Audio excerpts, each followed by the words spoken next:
Si paling perdana.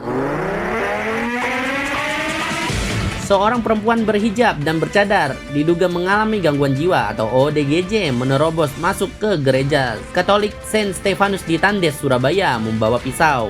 Insiden yang terjadi pada hari Rabu 20 November 2024 kemarin pagi sempat menghebohkan jemaat yang tengah mengikuti misa pagi. Perempuan itu menunjukkan perilaku aneh seperti menangis, berteriak, hingga histeris selama misa berlangsung. Saat jemaat berusaha menenangkannya, sebuah pisau jatuh dari tangannya yang kemudian diamankan oleh petugas keamanan gereja. Pihak gereja segera melaporkan kejadian ini kepada polisi. Kapolsek Lakar Santri, Kompol Muhammad Ahyar, mengonfirmasi bahwa perempuan tersebut telah diamankan dan sedang diperiksa di RSJ Menur untuk memastikan kondisinya. Menurut Ketua RW setempat, Parman menyebut bahwa perempuan itu bukan warga sekitar dan belum pernah ada insiden yang serupa sebelumnya di gereja tersebut. Hingga kini pihak kepolisian masih menyelidiki motif dibalik aksi perempuan tersebut.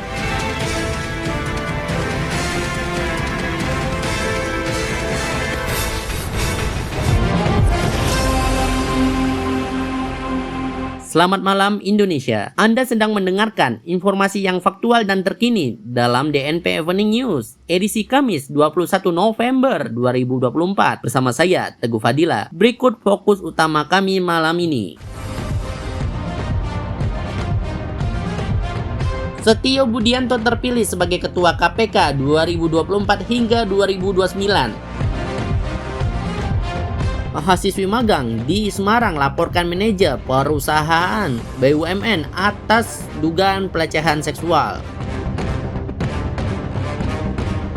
Pemindahan Mary Jane Veloso ke Filipina yang merupakan kebijakan transfer narapidana, bukan pembebasan.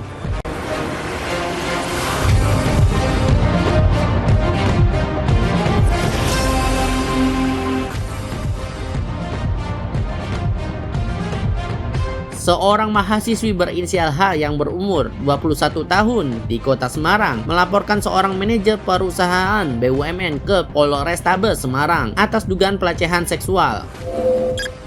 Insiden terjadi pada hari ke-21 program magang H di perusahaan tersebut, tepatnya di Departemen Penjagaan Aset yang dipimpin oleh pelaku berinisial D. Korban mengaku dipanggil ke ruangan pelaku dengan alasan perkenalan. Namun saat berada di dalam ruangan, ia mengalami tindakan tidak pantas seperti dipegang pipi, dada, hingga dicium meskipun sudah berusaha melarikan diri. Usai kejadian, korban melapor ke mentor magang dan pihak kampus, serta mengembalikan uang sebesar Rp50.000 yang diberikan pelaku sebagai ajakan ngopi. Melalui kuasa hukumnya dari LBH Keadilan Joglo Semar, korban berharap pelaku mendapatkan sanksi hukum dan tindakan tegas dari perusahaan agar kasus serupa tidak terulang di masa depan. Pihak Polrestabes Semarang menyatakan belum menerima laporan resmi dari korban, namun akan segera menindaklanjuti jika pengaduan telah masuk. Upaya konfirmasi terhadap humas perusahaan terkait juga belum mendapatkan tanggapan resmi. Kasus ini menjadi perhatian serius, terutama dalam upaya menciptakan lingkungan magang yang aman dan bebas dari pelecehan.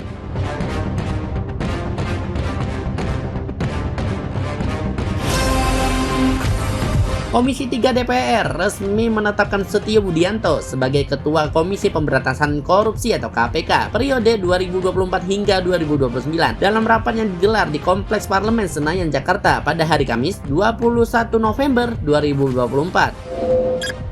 Penetapan dilakukan melalui mekanisme voting yang dihadiri oleh 44 dari 47 anggota Komisi 3 DPR dari seluruh fraksi. Bersama Setio Budianto, 4 pimpinan KPK lainnya juga terpilih, yakni Fitroh Roh Cayanto, yaitu mantan Direktur Penuntutan KPK. Yang kedua, Ibnu Basuki Widodo, yang asalnya Hakim Pengadilan Tinggi Manado. Yang ketiga, yaitu Johanis Tanak, yang merupakan Wakil Ketua KPK periode sebelumnya, yaitu tahun 2019 hingga 2024, dan Agus Joko Pramono yang sebelumnya menjadi Wakil Ketua BPK periode 2019 hingga 2023. Setio mendapatkan 45 suara untuk menduduki posisi Ketua KPK, menggantikan jajaran sebelumnya dalam memimpin lembaga anti rasuah tersebut.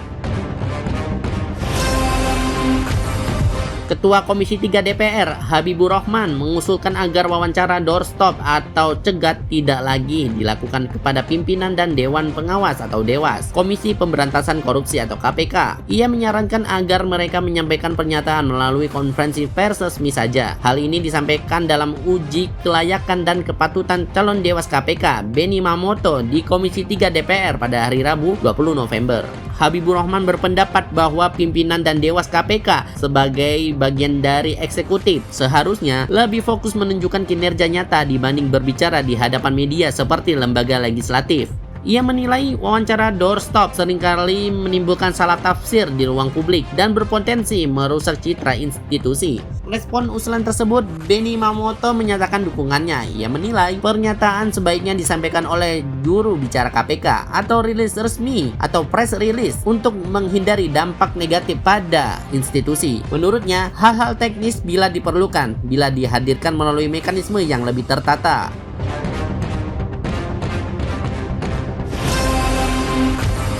Menteri Koordinator Bidang Hukum, Hak Asasi Manusia, Transmigrasi, dan Pemasyarakatan Menkumham IMIPAS, Yusril Ihza Mahendra, mengklarifikasi bahwa terpidana mati kasus penyeludupan narkotika asal Filipina, Mary Jane Veloso, akan dipindahkan ke negara asalnya, bukan dibebaskan. Pemindahan ini merupakan kebijakan transfer of prisoner atau transfer narapidana yang dilakukan setelah Indonesia menerima permohonan resmi dari pemerintah Filipina. Filipina mengakui dan menghormati keputusan pengadilan Indonesia. Yusril juga menegaskan bahwa biaya pemindahan dan pengamanan selama perjalanan akan ditanggung oleh Filipina. Setelah dipindahkan, Mary Jane akan menjalani sisa hukumannya di Filipina dan hak untuk memberikan grasi dan pengurangan hukuman sepenuhnya berada di tangan Presiden Filipina. Pernyataan Presiden Filipina, Ferdinand Marcos Jr., yang mengungkapkan bahwa Mary Jane akan dipulangkan ke Filipina, juga tidak menyebutkan pembebasan, melainkan mengungkapkan rasa terima kasih kepada Presiden Prabowo Subianto dan pemerintah Indonesia atas kerjasama dalam proses ini. Marcos menyampaikan bahwa pemindahan Mary Jane adalah hasil dari negosiasi diplomatik yang panjang dan mencerminkan eratnya hubungan bilateral kedua negara. Sementara itu, Yusril menambahkan bahwa Presiden Joko Widodo sebelumnya telah menolak permohonan grasi Mary Jane, sejalan dengan kebijakan pemerintah Indonesia yang tidak memberikan grasi kepada napi kasus narkotika. Pemindahan Mary Jane rencananya akan dilaksanakan pada bulan Desember 2024.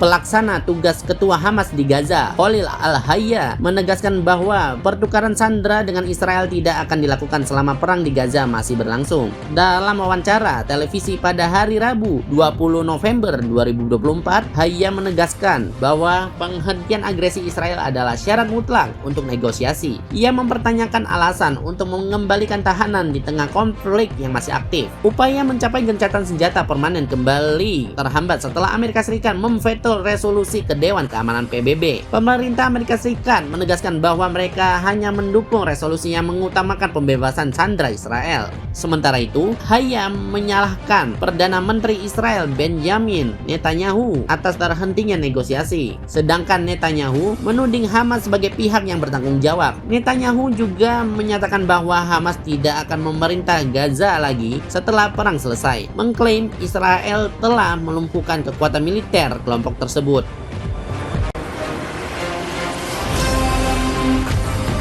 Video musik Feather milik Sabrina Carpenter yang dirilis pada tahun 2023 menuai kontroversi akibat adegan yang dianggap tidak pantas dilakukan di lingkungan gereja. Beberapa adegan dalam video tersebut menunjukkan aktivitas seperti menari di area altar dan penggunaan benda-benda keagamaan yang digambarkan berbeda dari aslinya. Syuting dilakukan di gereja paroki Our Lady of Mount Carmel Annunciation di Williamsburg dengan persetujuan pendeta setempat, Monsignor Jamie Gigantiello. Namun, adegan akhir yang ditampilkan ternyata melanggar kesepakatan awal sehingga memicu kecaman publik. Sebagai konsekuensi, Monsignor Gigantiello dicopot dari jabatannya pada 18 November 2024. Uskup Robert J. Brennan yang melihat hasil Hasil akhir video mengaku terkejut dan kecewa atas pelanggaran tersebut. Selain kehilangan posisinya di paroki, Gigantiello juga diberhentikan dari tugas penggalangan dana gereja karena dugaan pelanggaran administratif, termasuk penyalahan gunaan kartu kredit gereja. Selain kehilangan posisinya di paroki, Gigantiello juga diberhentikan dari tugas penggalangan dana gereja karena dugaan pelanggaran administratif, termasuk penyalahgunaan kartu kredit gereja. Meski demikian, ia masih diizinkan memimpin misa dengan persetujuan uskup, sementara posisi administrator dipegang oleh Uskup Witold Mroziewski.